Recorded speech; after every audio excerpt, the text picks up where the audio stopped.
तो चलिए अब सीधा रुख करते हैं सवाई माधोपुर का। सीएम भजन लाल शर्मा सवाई माधोपुर दौरे पर हैं।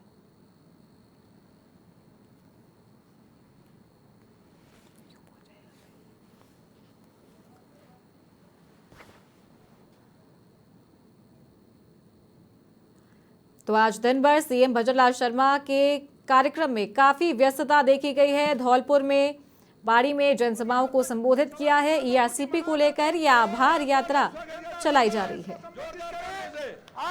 सुनने के लिए, आपको देखने के लिए, आपका दिल से आभार व्यक्त करने के लिए राजस्थान की पूर्वी राजस्थान में से सवाई माधोपुर की जिले की है जो जनता बैठी हुई है, ये 3 बजे से आपका स्वागत करना चाहती है। माननीय मुख्यमंत्री जी जोरदार तालियों स्वागत जोरदार मुख्यमंत्री जी का स्वागत करें। 1 मिनट आप रुको। माननीय मुख्यमंत्री जी इधर जोरदार तालियों स्वागत, जोरदार। वाह,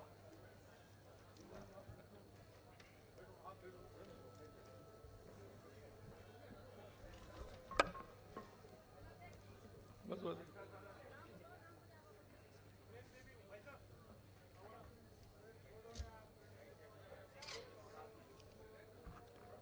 बोलिए भारत माता की। अरे भाई, यह सवाई माधोपुर में अगर भारत माँ की जय ऐसे लगेगी तो इसकी जोरदार सवाई माधोपुर की तो जयपुर से आगे पहुंचनी चाहिए। और धौलपुर में कांग्रेस के राजकुमार न्याय यात्रा निकाल रहे हैं तो कम से कम उनको सुनाई तो दे। बोलिए भारत माता की, भारत माता की, भारत माता की। आज के इस कार्यक्रम में भारतीय जनता पार्टी के यशस्वी प्रदेश अध्यक्ष सम्मानीय सीपी जोशी जी,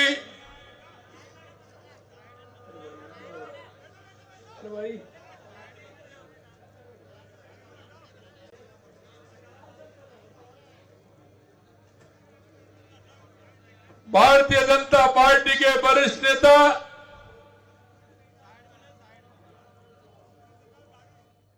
हमारे कैबिनेट के मंत्री, आप सभी के लाडले डॉक्टर किरोड़ीलाल जी मीणा साहब,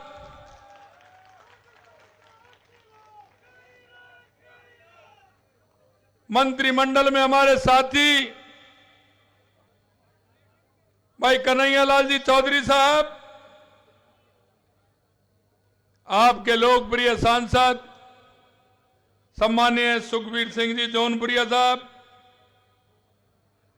पार्टी के हमारे जिले के अध्यक्ष भाई सुशील दीक्षित जी, खंडार के विधायक प्रदेश के उपाध्यक्ष भाई जितेंद्र गोटवाल जी,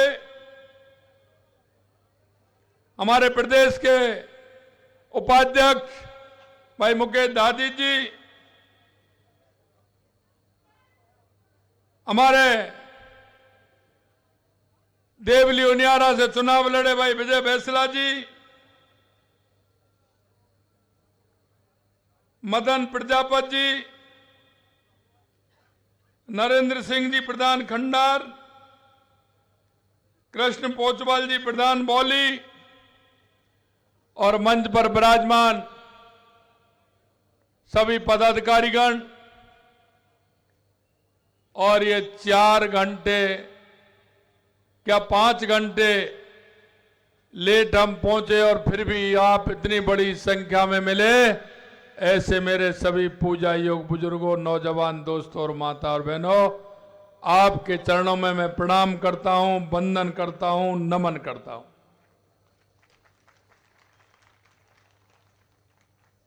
मित्रों, सबसे पहले मैं त्रिनेश गणेश जी के चरणों में प्रणाम करता हूं। सिवाड़ के घुसमेश्वर महादेव जी के चरणों में भी प्रणाम करता हूं। अरणेश्वर महादेव जी को भी मैं प्रणाम करता हूं। काला गौरव भैरव जी को मैं श्रद्धा से अपना शीश झुकाता हूं। ये पुण्य भूमि पर अनेक सिद्ध देवी देवताओं का वास है। मैं ऐसे सभी देवी देवताओं को, भक्ति भाव को जो उनका है, उनकी भक्ति से समर्पित होकर उनको प्रणाम करता हूं। यह पुण्य भूमि है, गणेश जी की भूमि है। गणेश जी सबको देते हैं और गणेश जी ने हमको भी दिया है। इतने लंबे समय से मांग चल रही थी ईआरसीपी की, गणेश जी की कृपा हुई है। यशस्वी प्रधानमंत्री नरेंद्र मोदी जी ने कहा था कि डबल इंजन की सरकार आएगी, मैं पूर्वी राजस्थान की इस योजना को पूरा करके बताऊंगा। यशस्वी प्रधानमंत्री नरेंद्र मोदी जी की गारंटी, और उस गारंटी में हम आपका जो आपने सम्मान यात्रा रखी है उसमें हम आपके बीच में आए हैं। सबसे पहले तो मैं आपको धन्यवाद देना चाहता हूं कि आप सभी ने राजस्थान के अंदर बहुत बड़े बहुमत के साथ भारतीय जनता पार्टी की सरकार बनाई है। सबसे पहले तो मैं आपको इसके लिए बहुत बहुत धन्यवाद और साधुवाद देना चाहता हूं। और माननीय डॉक्टर साहब कह रहे हैं मेरे को एमएलए नहीं, डॉक्टर साहब आपको मंत्री भी बनाया है इन सबने मिलकर के। डॉक्टर साहब को विधायक भी बनाया और डॉक्टर साहब को मंत्री भी बनाया। मैं ऐसी सवाई माधोपुर की आप जैसे सभी जनता को प्रणाम करता हूं, नमन करता हूं, आपको धन्यवाद भी देता हूं। मित्रों, मैं कहना चाहता हूं, आज हमारी सरकार को 2 महीने कुछ दिन हुए हैं, लेकिन आपसे जो हमने वायदे किए थे हमारे संकल्प पत्र में,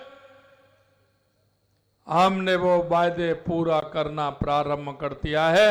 यह मैं आपसे निवेदन कर रहा हूं। 15 दिसंबर को हमने शपथ ली थी।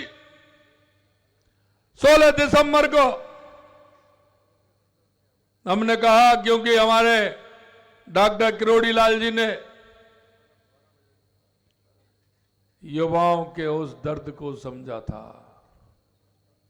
और युवाओं के उस दर्द को समझते हुए राजस्थान के अंदर उन पेपर नकल वालों के पीछे और ने धरना भी दिया था और बुलंद आवाज भी उठाई थी। हमने डॉक्टर साहब से कहा कि डॉक्टर साहब, हमारी कैबिनेट का पहला काम है कि जिन्होंने युवाओं के साथ कुठाराघात किया है हम उनको छोड़ने वाले नहीं हैं। और हमने सबसे पहले 16 दिसंबर को एसआईटी का गठन किया और हमने विधानसभा में यह भी कहा कि आप चिंता मत करिए, एसआईटी का गठन तो हमने किया है, उसने अपना काम प्रारंभ कर दिया, लेकिन आवश्यकता हुई तो हमने सीबीआई की उन लोगों ने रोक लगाई, उसको भी हटाया। और हमने कहा कि अगर आवश्यकता पड़ेगी तो पेपर नकलचियों को हम सीबीआई से भी जांच कराएंगे, लेकिन युवाओं के साथ कुठाराघात नहीं होने देंगे। मित्रों, हमने एसआईटी गठित की।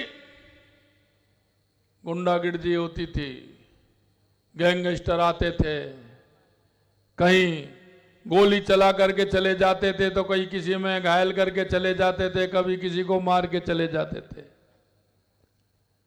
क्योंकि गुजरात के अंदर हमारी सरकार, मध्य प्रदेश के अंदर हमारी सरकार, यूपी के अंदर हमारी सरकार, हरियाणा के अंदर हमारी सरकार, अब मां उन गुंडों की दाल निगलती थी। यहां कांग्रेस की सरकार है, थी जब उस समय कांग्रेस की सरकार थी तो वो लोग यहां आते थे, शरण स्थली बना ली थी।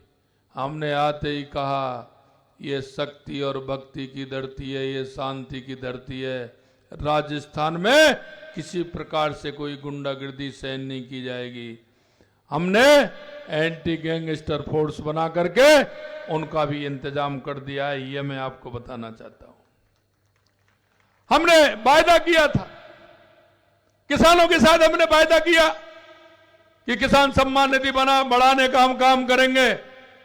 6,000 रुपए हमारे यशस्वी प्रधानमंत्री नरेंद्र मोदी जी देते थे, हमने पहले चरण में 2,000 रुपए बढ़ा करके हमने 8,000 बढ़ाने का काम किया है। जो हमने किसानों से वायदा किया उसको भी हम पूरा करने जा रहे हैं। हमने किसानों से वायदा किया क्योंकि किसानों की फसल आ रही है, गेहूं की फसल आ रही है। हमने कहा हम इसी बजट में करेंगे। हमने पहली कैबिनेट में 2275 से 125 रुपए बढ़ा करके 2400 रुपए एमएसपी करने का काम किया है, क्योंकि हमने किसानों से वायदा किया था। यही नहीं, हमने वायदा किया हमारी सरकार आएगी हम 450 रुपए में सिलेंडर देंगे। हमने 25 दिसंबर को घोषणा की और 1 जनवरी से हमने 73 लाख से ऊपर महिलाओं को 450 रुपए में सिलेंडर देना प्रारंभ कर दिया है। मैं आपसे इतना ही कहना चाहता हूं, योजना में अगर 2 महीने की भी बताऊं तो बहुत सारी योजना है। हमारे पानी की सबसे बड़ी समस्या ईआरसीपी की योजना की थी। कांग्रेस की सरकार राजस्थान में थी, कांग्रेस की सरकार मध्य प्रदेश में थी, लेकिन उन्होंने इसको लटकाने का, भटकाने का, उलझाने का काम किया। कभी भी इसका ठीक प्रकार से काम नहीं किया।